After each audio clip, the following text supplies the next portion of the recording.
Hello dear young learners, शुभ आशीष। आज का topic Swami Vivekananda ji पर। आइए एक जानकारी। स्वामी विवेकानंद जी रामकृष्ण मिशन की स्थापना 1897 ईस्वी में स्वामी विवेकानंद ने की थी। स्वामी रामकृष्ण परमहंस भारत के प्रसिद्ध संत और स्वामी विवेकानंद के गुरु थे। वे उच्च कोटि के साधक थे और उनका ज्ञान आत्म अनुभूति पर आधारित था। वे धर्म और आध्यात्मिकता के सजीव प्रतिमा थे तथा मानवता की सेवा को सबसे बड़ा मानव धर्म और ईश्वर प्राप्ति का साधन समझते थे। वेद और उपनिषदों के गूढ़ रहस्य को उन्होंने अपने कर्म द्वारा सहज रूप में स्पष्ट कर दिया था।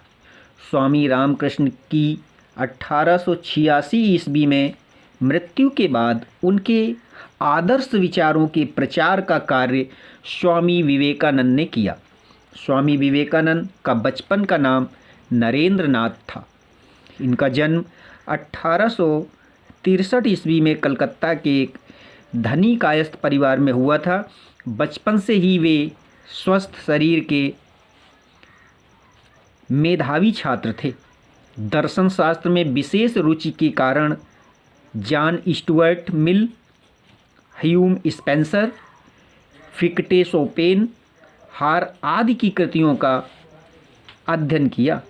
तर्कशील जिज्ञासु होने के कारण उनके मन में अनेक प्रश्न उमड़ने लगे। वे पहले ब्रह्म समाज में प्रविष्ट हुए, लेकिन वहाँ उनके मन को शांति नहीं मिली। सौभाग्य से स्वामी रामकृष्ण परमहंस के दर्शन का सुअवसर मिला और उनसे प्रभावित होकर उनके शिष्य बन गए।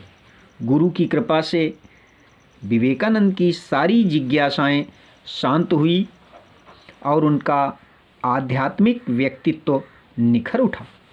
स्वामी रामकृष्ण ने उन्हें मानवता के कल्याणार्थ कार्य करने का आदेश दिया।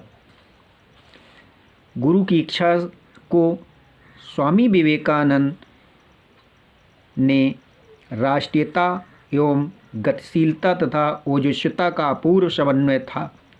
1893 ईस्वी में शिकागो में आयोजित विश्व धर्म सम्मेलन में उन्होंने भारत का प्रतिनिधित्व किया।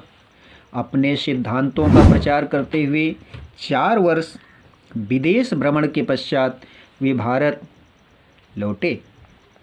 1899 ईस्वी में वेल्लूर मठ की स्थापना करके इसे रामकृष्ण मिशन का मुख्यालय बनाया गया। 1902 ईस्वी में उनका निधन हो गया।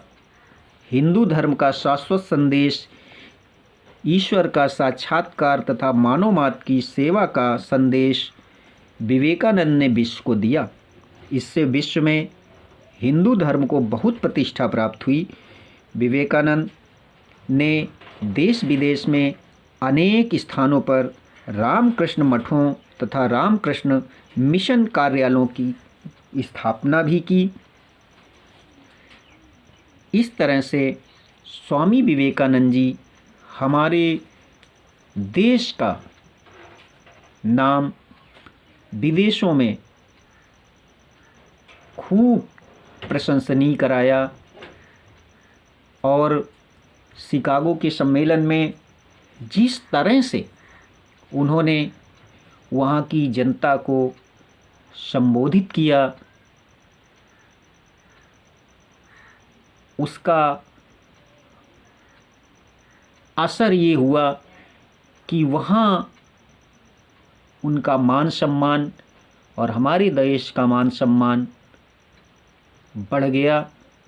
वो सभी धर्मगुरुओं से बढ़कर पूज्य हो गए। तो डियर यंग लर्नर्स,